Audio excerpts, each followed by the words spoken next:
Start recording. Still starting. Still starting. Asshole, give me some numbers. There we go. All right. Fuck. All right. Hi, and welcome to shit. I'm cutting that one. I left the last one in. I'm cutting this one. Hi, and welcome to another episode of Rate That Album, where two guys from the Midwest who have not had any musical success in their own lives decide that we're going to take our angst out on other albums. Or maybe we'll like it. You just never know. I'm Paul Muad'Dib, and with me, as always, is the one, the only, Joe Downs, Joe Fremming. Joe, how you doing, buddy? I was doing a lot better until I listened to your album pick. Yeah, that's a... We're on quite a slide here. We are on a slide of quality, buddy. We are on a big slide of quality. Hopefully next week you can turn it around. Okay, yeah. So we are doing Duran Duran's 8th studio album, Thank You. Joe, before I get into it, initial thoughts, just not highlights, lowlights, but just what you think happened in the making of this album. I think it started with good intentions and then got very confused. It's probably the best way, and that's the best way I can describe the listening experience. It starts off promising and then ends up confusing me by the end, with some questionable choices for white British men to be covering. Yes. So let's talk about this. So Duran Duran was riding high off the Wedding album. After this album, was that their cover of John Lennon's Wedding album? No, the Wedding album was their self-titled album, their 1993 Duran Duran album. I've always called it the Ordinary World album or the Come Undone album, but it's mostly noted as the Wedding album. It was so Duran Duran was big, in the like Hungry with the Wolf and all this stuff. And they had several albums in between, but it just didn't really get anywhere in the US. And then they came out with with this one, they're self-titled, and had songs like Ordinary World, Come Undone, several other really just like that songs that charted. And really brought the band back from obscurity, at least where they were in the U.S. Honestly, I have no memory of Duran Duran existing past 1987. Well, and you know what? And that's fair, because what happened in 1990, they came out with Liberty, and it was a terrible album. So then they do this great album, and then they have this idea. David Bowie did pinups with the kind of tributes to things that he liked, and it's let's do something like that. Well, so that was where it started from, kind of this idea of tribute to the band's influence. So this is what they didn't really take it seriously at first, and I think that shows in the album. Now, what was really interesting was a lot of the tracks were recorded while they were doing the Wedding album tour. So they would stop at like these borrowed studios. One of them was Paisley Park, just in the area that they were, and an intent to have an album ready to release as soon as the tour was finished. However, after a brief break, the band set up a portable studio in the south of France to finish their album with producer John Jones, and the progress that they had went to a standstill. Apparently, the band was having lots of internal conflicts with themselves and with Capitol EMI Records. So this created delay after delay after delay, and mix after mix after mix after mix was ordered and rejected. Roger Taylor, who was a member of the band and retired from them in 1986, joined them in the studio to play drums on two of the tracks, along with another one that didn't appear on the album. However, by the time it finally released and the album released, the band hated it. They didn't want to promote it. They didn't want anything to do with it. And much of the promotional work was done solely by two other people. So you have, this kind of thing happens. Videos were compiled and made because, of course, videos have to be made. So, that's, there's that. But yeah, only two members were really even promoting it. And Roger that's Taylor, always a solid. Right. Right. Confidence. And Roger Taylor, who would not promote or do any promotion of the bands, excited the old fans by appearing on one of the that appeared on two of the songs. And they're like, "Oh man, they're getting the band back together." No. And to make matters worse, the videos they made received no airplay on MTV or VH1. And there was a label mandated 1995 summer tour of radio station festivals that they were required to do. And they're like, we don't want to fucking do it for this album. To the point where bassist John Taylor would storm off the stage several times over the course of the tour. And finally, at a half-capacity show in Southern California where the band was booed, Taylor quit the band, stayed in Los Angeles, and launched the anti-corporate side project Neurotic Outsiders with former members of Guns N' Roses and the Sex Pistols. That is what happened with this album. I'd rather listen to that Guns N' Roses Sex Pistols album. Right? I this might come up on our thing. But yeah, Neurotic Outsiders is what it was called. And it had Steve Jones, Duff McKagan, John Taylor, and Matt Sorum. It's not a bad lineup, actually. It's not a bad lineup. It's not a bad lineup at all. And I'll edit out those snaps. Sorry. It's not a bad lineup at all. And I don't know anything about this band either. Like now, like this is what I want to listen to instead of this album. They only put out one album. Just Neurotic Outsiders. So maybe we'll do that at some point. So before I get into the critical reception, let's talk about what this album has. It's a cover album featuring a collage of various artists whose songs were covered, including Bob Dylan, Iggy Pop, Public Enemy with Flavor Flav, Jim Morrison, Sly and the Family Stone, and Lou Reed. Now, in a electronic press kit, Lou Reed did come out and say that this is my favorite version. This is my favorite cover of any song I've ever done. And there's that. Lou's allowed his opinion. Yeah, he's wrong a lot of the time. He's wrong a lot of the time. So, also, I'm surprised. I'm not surprised. This Tank when did this come out? Like 95, you said? Yep. Yeah. I mean, we're already past the Nirvana era of MTV. Mm-hmm. There was no interest in 80s acts once you're in the height of the grunge alt rock era. This was just, this album's like, who is this for at that point? Well, and to give you an idea, again, they started touring in 1993 to promote the album, right? It was released in March the singles were released, but the album itself was released in 1993, and they immediately went on a tour for it. So they were on tour for this thing for at least a year and a half, and then it took till almost the end of 95 for it to come out. Yeah. So yeah, I mean, it's no bueno. I mean, this was an album that should have just been something.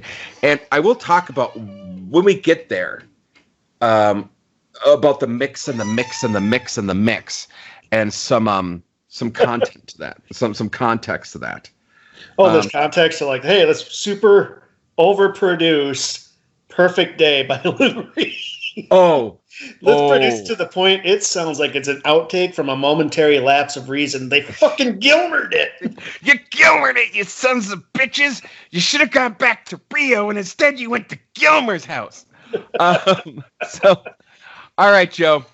Let's talk about your impressions, what you thought about the album. You know what? Let's do.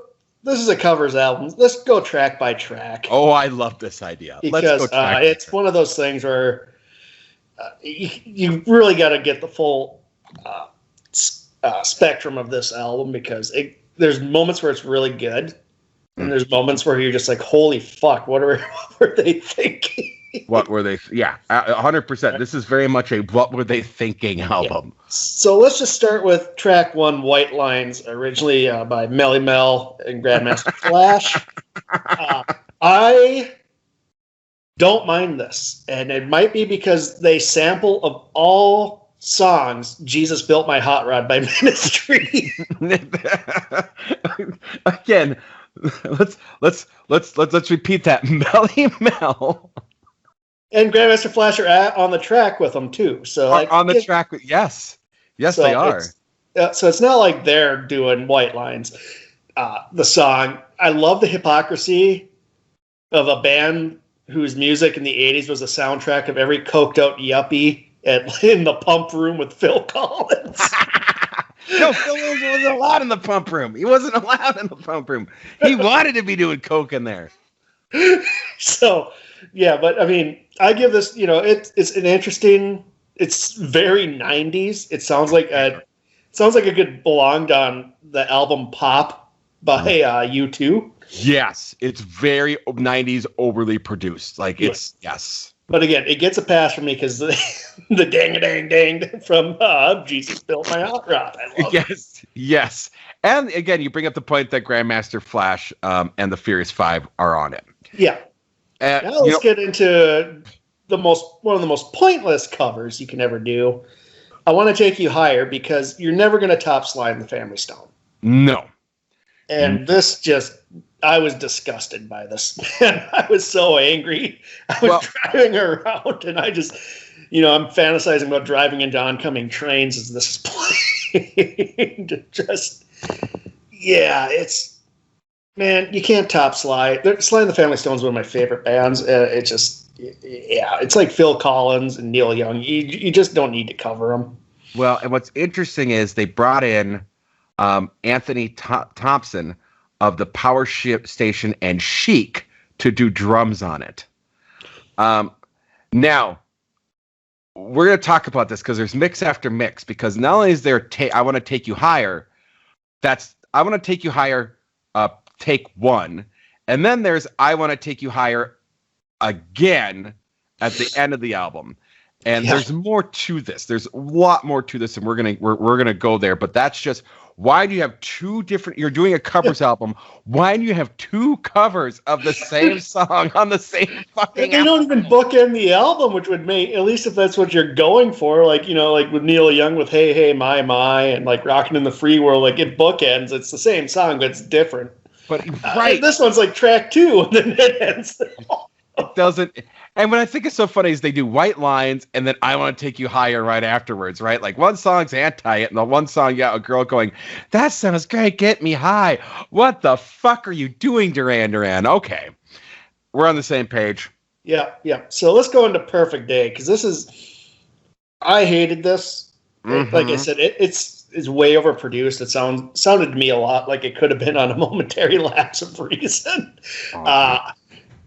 I was upset because that's one of my favorite Lou Reed songs. Absolutely. Was it Transformer itself? Transformer. One of my favorite albums. Mm-hmm. This was like, what the oof. Like, and it's such a simple song, it's hard to fuck up. This is okay, I have wanted to cover this song for years. And I've done, like my own private like versions of it and things like that, but nothing I've ever would record and put out there, because it's almost a damn near perfect song. Like for the tone it's setting, for the lyrics it's doing, I don't know how you make the song any better than what it is. And again, I've done guitar things like this, but I go, everything pales in comparison to what it was. And Lou Reed's got an interesting sense of humor when he says it's the best cover ever completed of one of my own songs, which probably means that Lou doesn't like people covering his shit. And I'm trying. There's only one of his songs that I actually like the cover of, and that's the Cowboy Junkies' "Sweet Jane." Oh yes, yeah. How is that not your favorite, Lou? Because that is an amazing. Well, I suppose because technically, that's a Velvet Underground song. Okay. Well, we all know Lou Reed was an asshole. So I mean, there's no ifs. We reviewed Metal Machine music. Yeah. We know Lou. We see you, Lou. Then we go to watching The Detectives. And it's a simple song that they managed to fuck up. I love Elvis Costello's first album, My Aim Is True. This song is on it. Again, it's overproduced. It's really weird. I don't know what they were going with this one. This is one that you could tell was like, Ben Folds complains about it a lot in his songs. He really has no respect for people that overproduce and quantify and do all this shit on music. And I enjoy some of that, like the shoegaze and things like that. But there's a point, right? Like Phil Spector, the asshole that he was really, really good at creating that sound. But my God, like this is just like it feels like probably Phil Collins and Mike Rutherford were popping in at different times of the day and remixing it. Yeah.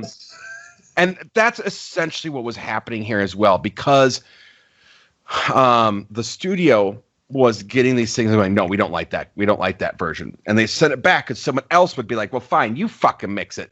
We'll see if your version goes through. No. All right, no, you go through it. Oh, I like what to the point where it became overproduced garbage. And that's exactly what this one is. We've talked about this in the past. Let's go to track 5. What's your take on people covering Bob Dylan, Joe? Paul, I fucking hate Bob Dylan, so this track was doomed from the start. Like, I don't care. I don't care if it wasn't going to be good to my ears no matter what they did. Bob Dylan's one of the few artists where I think you can cover and make it better. Hendrix did it with All Along the Watchtower. Mm-hmm. Some other bands have done covers of stuff that, I can tolerate, but overall I hate Bob Dylan, so Duran Duran was doomed just for picking this anyway, in my eyes. We're going to talk about that because I actually enjoy Bobby Dylan. So we'll talk about that at some point. We'll talk about it at some point. But we're not talking about right now because we got to get to the elephant in the room. The elephant in the room. A bunch of British white boys covering 911 is a joke. Oh, God. What pisses me off if they didn't use 911 as a joke and just use like that kind of like bluesy sound and production for like a different song, I wouldn't have minded it. Mm-hmm. But when you take a song by Public Enemy about the issues of dealing with 911 and the police, and it's done by a bunch of British white dudes, it's like it just makes you. I just groaned. Oh, fuck you! Fuck this. You all can all eat a dick. Like, fuck off. Yeah. Well, again, they brought in the member of Chic to oh no, I'm sorry, this one, never mind, they brought in some Canadian record producer and musician to do drums on it, so doesn't even count. Yeah, a bunch of white boys from Canada, a guy from Canada and a guy from Britain. Yeah, you guys know what 911's all about over there. Fucking stick to your Yellow Jacket complaints and stay the fuck off, man. Yeah, this was like such a misguided concept. Yeah, they might as well have covered "Fuck the Police" by NWA. I think I would have liked that more, honestly. It would have been the same, like, cringy, like, oh, what are you doing? Right. It'd be like that one lounge guy. I forget his Richard Cheese. Like if Richard Cheese did fucking 911 as a joke, like fuck off.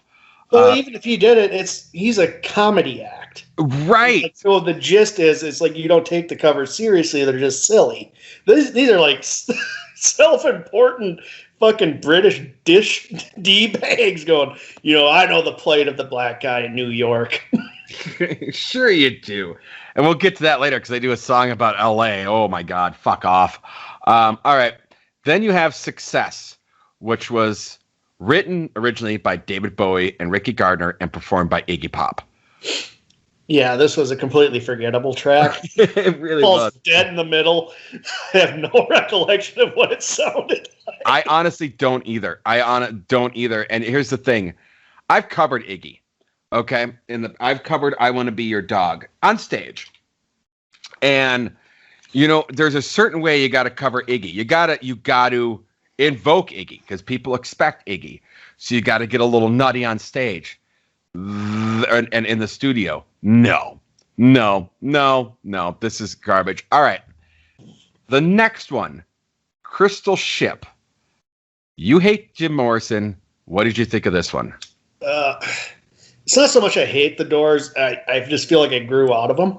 Sure, absolutely. I think and we'll get to when we get to the title track. I'll just talk. There's bands that I liked in my teenage years that over the years I just have shorter and shorter patience for them, and the Doors is one of them. So it wasn't a bad cover. I think that whoever did the vocals, did a decent take on Morrison's. But again, it's just why are you? The Doors, that's another band. Why would you cover? They're so distinctive. Morrison's vocals are distinctive, and that band's dynamic was distinctive, and that when you cover it, it just. This sounds like the Doors. It's they didn't add really anything that made it pop to me. Well, and here's the thing too. All the other covers have sounded except for Lou Reed's, sounded vastly wow, this is weird, right?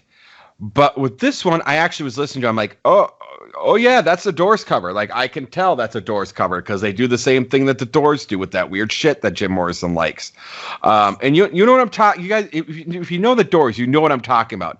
There's that distinct off, they use an interesting pattern to their music. They don't go by the letters, you know what I mean, and by the numbers. They have an interesting musical theory that you can always tell when it's a Doors song. Yeah. And I will say I didn't mind this one, actually. I think I actually do enjoy this one because I wasn't a big fan of the original. But I actually like what they did here, but I think anything for me would have been an improvement over the original. That's my take. All right. Let's go to Ball of Confusion, Temptations cover. I thought it was somewhat interesting. It suffers from the really 90s production style. Mm-hmm. Yes. It wasn't, I didn't mind it. I thought it was all right. I didn't find it egregious like I did with Perfect Day watching The Detectives, where I'm just or especially I Want to Take You Higher, where I'm just fuck you. This one I didn't. I thought they did something different with it, and I was all right with that. Yeah. I don't know. I'm a big fan of the Temptations, but yeah, my big problem with it was that overproduced garbage, completely. Yeah, this is the mid '90s. That whole adding the techno. Again, it's a lot of this sounds like what U2 was doing with pop, but at least with U2 was original music. So it's and oddly enough, pop is one of the only U2 albums I like. So. Yeah, it's pop's interesting. I have a love-hate with you. I cannot listen to U2 anymore. That's another band I grew out of, but we'll talk about that off air. I don't want to say anything on air about why I don't like them. Why? Okay. Why don't you like U2 anymore, Paul? You hate America? Yes. I wanted to burn down with the flag. Next one.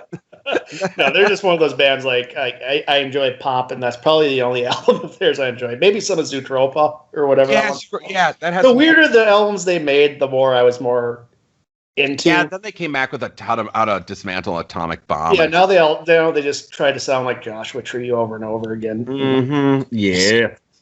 Yeah. So that's probably might be part of why you grew out of it, because it's all the same shit except for those two albums. Yeah, probably. All right, so let's get to Thank You. Yeah, let's get to Thank You. I liked this. Okay. So, we'll talk. Remember we talked about there's different mixes. Yeah. There is a mix that's on the With Honor soundtrack, which I don't know if you ever saw that movie or not, or even know what that movie is. But that's a movie that had Joe Pesci, Brendan Fraser, Moira Kelly, Patrick Dempsey, and Josh. The good Donna's in it, huh? The good Donna's in it, and yeah, it's a movie about these teens at Harvard. It's a comedy drama. So, there is a different version of this song on there. There is then Led Zeppelin actually liked to cover and included on the A Tribute to Led Zeppelin album.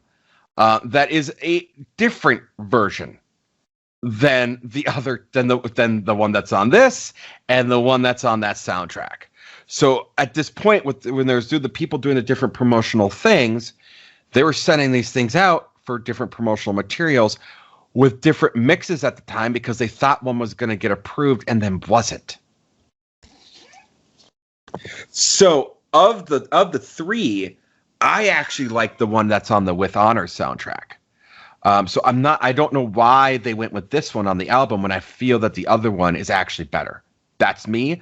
But overall, it's a good cover. I'm not a fan of Led Zeppelin anymore, so anyone else doing Led Zeppelin, I'll probably like. Yeah, that's what I was going to get to with this, because like what I kind of brought up with the Doors. I think 30 years of putting up with Get the Lead Out, like from all the crappy classic rock stations. At this point, I can't listen to Led Zeppelin. I get nauseous. It's just like it's overdone. Like I don't care. It's just like I don't give a flying fuck about that band.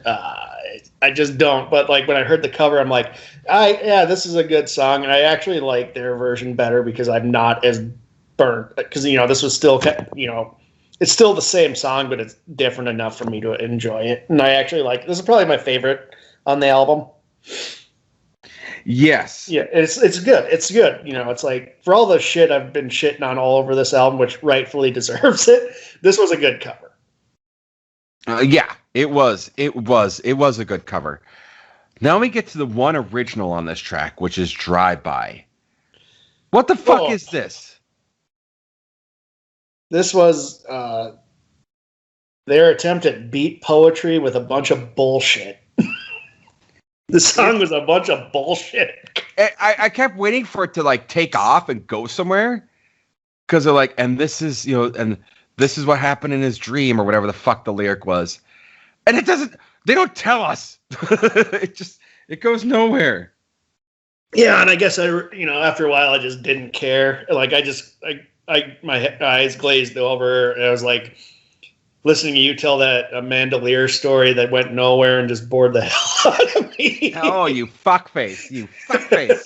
Yeah, so Drive By is the musical equivalent of Paul's boring story about Amanda Lear that sounded promising that ended up being like, what?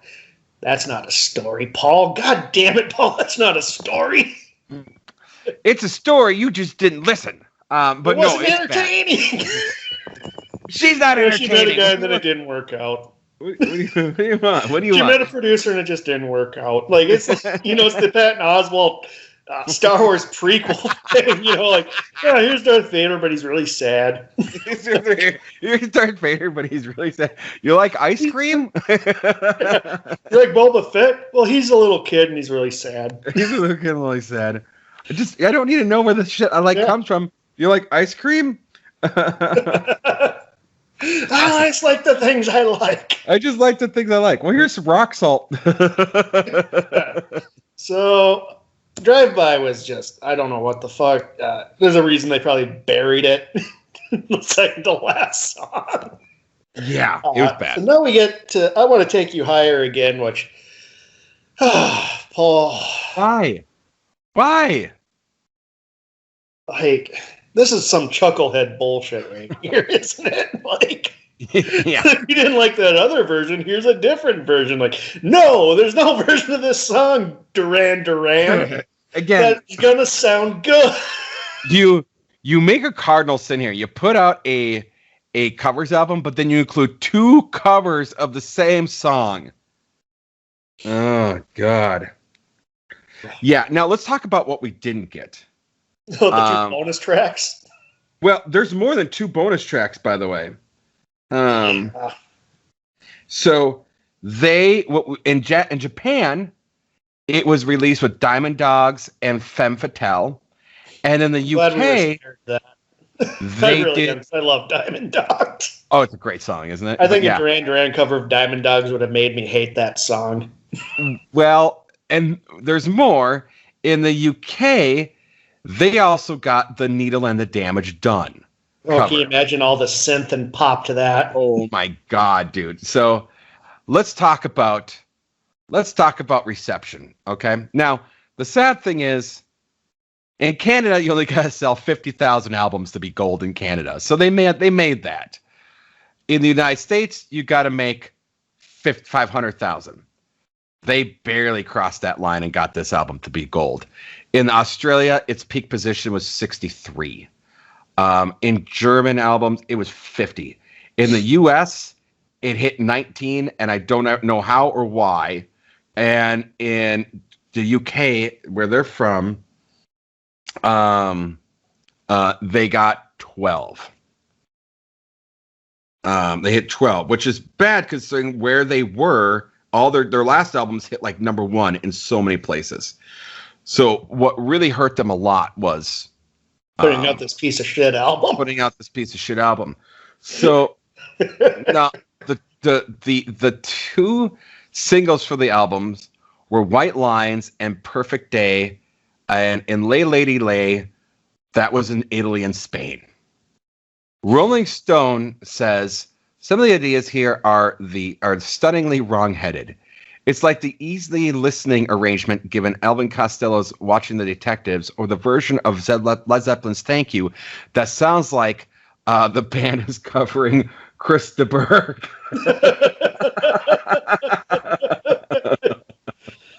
But it takes a certain demented genius to recognize Iggy Pop's success as a Gary Glitter tune that it was meant to be, or redo 911 as a joke so it sounds more like Beck than Public Enemy.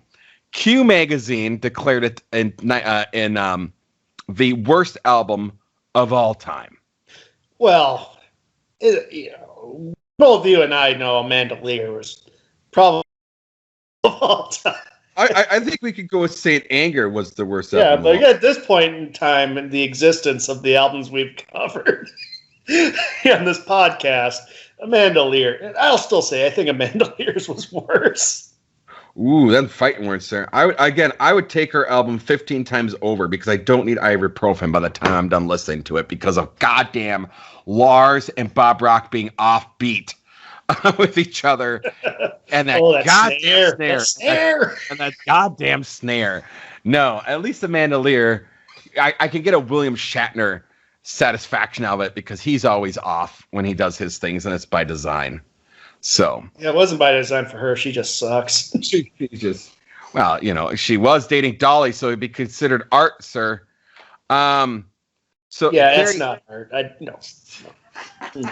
No. Fuck off. That's not art, you asshole. No. That's art. Then I'll stick by my long-standing stance that I hate art. Well, Lars has a $9 million piece of art he can sell you. $9 million piece of shit. That's what he's got to sell. Oh, I'm coming in hot. All right, let's move on, Paul. All right. So there we go. There was the critical reception. And again, the fact that all these different places got different songs, the mess really was. I'm going to give them the benefit of the doubt on this. Okay. I am going to say that I think that probably some of the mixes that they had would have been better than the ones we got. But the studio wanted a certain Duran Duran sound out of these guys. And I'm going to bet that's exactly what it was. Like, we want shit to sound like the last album, your self-titled ones, because that's where it is. And by the time, again, this was recorded between 1992 and 1994. So by the time it rolls out in 1995, you and I both know we lived it. A lot of music changed from 1992 to 1995, big time. Yeah. There was a huge shift. So I'm gonna guess that these guys probably had some good mixes out there and some fun versions of these songs. But by the end of it, they were just grinded to the ground by the studio. Yeah, this like a lot of studio fuckery, and like, you know, you brought up like, you know, Japan had the bonus tracks. That was not uncommon in the 90s.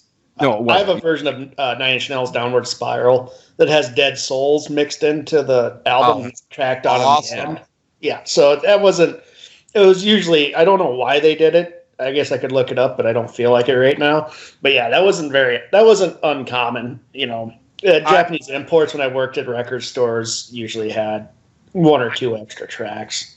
I believe it's because of the marketing strategy. Like in Japan, you know, certain songs have different things. So, and I'm going to guess that the Crow soundtrack wasn't very huge in Japan, like it was here. And it somehow got some play over there, and they never got like, you know, a thing. So, yeah, there is specific reasons why that is. It's kind of like, oh God, what was that band? Blue Oyster Cult. No, not Blue Oyster Cult. What the fuck was it? The ones that did Godzilla. What was that Blue band? Oyster Cult. Yeah, okay, that was Blue Oyster Cult. Blue Oyster Cult damn failed here in the U.S. and found this amazing success in Japan. I like Blue Oyster Cult. I love Blue Oyster Cult. Godzilla is a hell of a track. It's a hell of a track, and also we'll talk real quick. They you know the movie Heavy Metal. Mm-hmm. They wanted to do the entire soundtrack for it. That would have been rad. And they actually did. They recorded it and handed it to the film, and they went, "You guys, you're giving away. Like, we can't do this because you're giving away the plot of the movie. You wrote the plot into this entire album, you guys." And they're like, "Yeah, because it's fucking awesome." Whoa. There is no plot to Heavy Metal. Oh, am I missing something? It was just like, you know, cartoon boobs and like things that like stoners painted on the side of vans. That was all I got from Heavy Metal. Yeah, well, you know, it probably was my first jerk off to a fucking animated movie, but that's neither here nor there. I figured that was Cool World. Come on. Oh, God, that's a close second. I think they need to come out with an R-rated version of Cool World just to make me happy. PG-13. I think the movie was R-rated. No, it's PG-13, sir. That's depressing. Isn't it depressing? Like when you think about what's all in that movie and it's PG-13?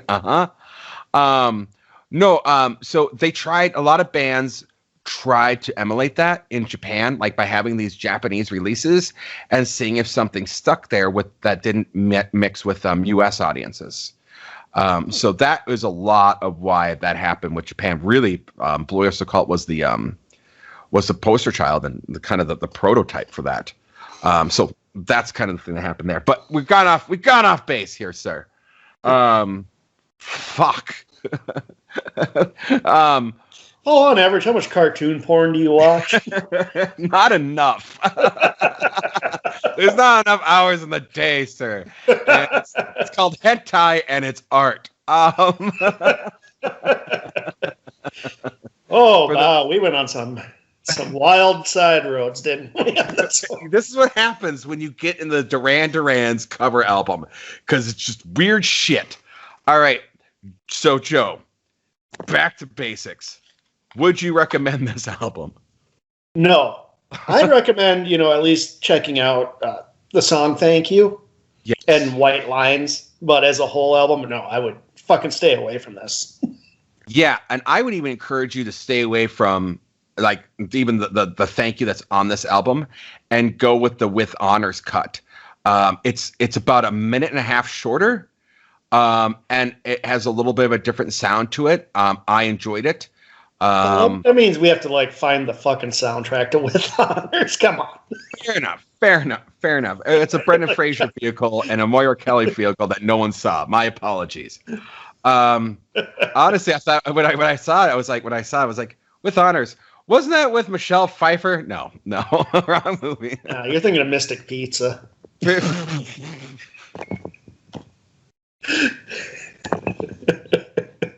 fried green tomatoes, sir. So, my answer is also no. Now, this is not a good entry to Duran Duran. No, they have a lot of good songs and good albums. They're still doing music to this day, and they do really good stuff. As a matter of fact, their latest release got some really positive reviews. So don't let this deter you. This is also a good thing to know that I honestly don't blame them for any track on this album. I firmly believe that Duran Duran is talented enough to come out with at least 9 of these 12 versions that were good. No, I blame them for the bad stuff. They did 911's a joke, and they have to live with that fucking bullshit. Yes. So I okay. We did this. Let's get out of this. We've gone into some really odd territory, Joe. What's our next album? Oh, we normally do the plugs before the next album. Oh, I'm sorry. Let's do the plugs. What do you got going on? See, I just want to bail. I'm like abort. What is going on with the Joe Down? Nothing. Okay. No, we're doing this week. Mortal Kombat reviews coming out. Yes. I forget what Brown picked for after that, but yeah, Mortal Kombat this week, and then I forget what his next pick is, and I still got to decide what I want to make him fucking watch. So that's where we're at. Okay, fair enough. I'm hoping they get more tracks up. We've gotten a little bit behind. I wanted to have like a buffer, but we need to get caught up. So this week I'm really gonna be plugging away and putting some stuff up. Probably releasing two Rate That albums a week. Just to get us a little bit farther ahead of where we are, because we've done, I think, really tooting our own horn, not to be opposed to watching cartoon porn, have really hit our stride. Is that what's been setting you behind? I'm gonna have to tell your wife to put child blockers on your computer until we get these podcasts out. It's art. I think it's just consuming your time, and we can't have that. No, okay. Let's talk about this. Just in reality, folks. I've gotten a new job, and it's been really high demand. So that's part of where I've gotten behind on these things. When I took this job back in March, I didn't think it was going to be as demanding as it has been. So that's on me, but I am going to get caught up this week. I am carving out some time in the evenings to do this. So, but other than that, I'm hoping to have maybe a special edition of our next episode of Cast That Movie, where we'll actually be all in the same studio. Interesting. That'd be really interesting. I'm thinking that might happen. And then I'm probably going to record the next Stranger Things this weekend as well. Nice. So, yeah. So things are going to get... Things are moving. I am trying to lock in a special guest for this show, this podcast, sooner than later, I hope. So I'm going to work with this particular person and see if we can get them in the next couple weeks. We record this one weekly, so it's why I've fallen behind. All right. We got the cease and desist letter from Amanda Lear, so I'm pretty sure it's not her. It's not Amanda Lear, unfortunately. I just want to see if she has a vag or not, really. That mystery, I need to know. So,